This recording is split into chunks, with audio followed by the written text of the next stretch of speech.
ទស្សនិកជនជាទីមេត្រីយើងបន្តទស្សនានៅព័ត៌មានសិល្បៈកម្សាន្តជាតិជាបន្តទីនេះគឺតាក់ទងជាមួយនឹងការទៅចូលរួមប្រកួតរបស់កញ្ញាលីជីលីនិងប្អូនវ៉ាន់សេឡាដែលជាបេក្ខភាពតំណាងកម្ពុជាចូលរួមប្រកួតនៅក្នុងកម្មវិធី Miss Supranational 2023នៅឯប្រទេសប៉ូឡូញ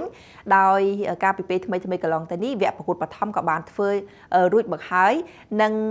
ជាពិសេសទៀតនោះគឺការបង្ហាញនៃសមត្ថភាពរបស់ជីលីនិងប្អូនសេឡាគឺពិតជាធ្វើបានយ៉ាងល្អនៅក្នុងវគ្គប្រកួតបឋមនេះហើយគ្រូនោះក៏ទទួលបានការគាំទ្រនិងកោតសរសើរពីសំណាក់ fan ជាច្រើននៅក្នុងបណ្ដាញសង្គមទាំងក្នុងនិងក្រៅប្រទេសផងដែរពីសមត្ថភាពរបស់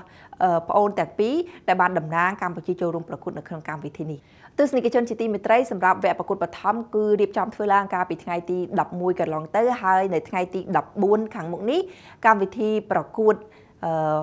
Miss and Mr Supranational នេះគឺនឹងធ្វើឡើងនៅថ្ងៃទី14ខែកក្កដាឆ្នាំ2023នៅឯប្រទេសប៉ូឡូញដូច្នេះចង់ដឹងថាតើការបង្ហាញខ្លួនរបស់ប្អូនទាំងពីរបានយ៉ាងល្អយ៉ាងណាយើងទស្សនានៅវីដេអូនៃការបង្ហាញខ្លួននៅក្នុងវគ្គប្រកួតបឋមដូចតទៅ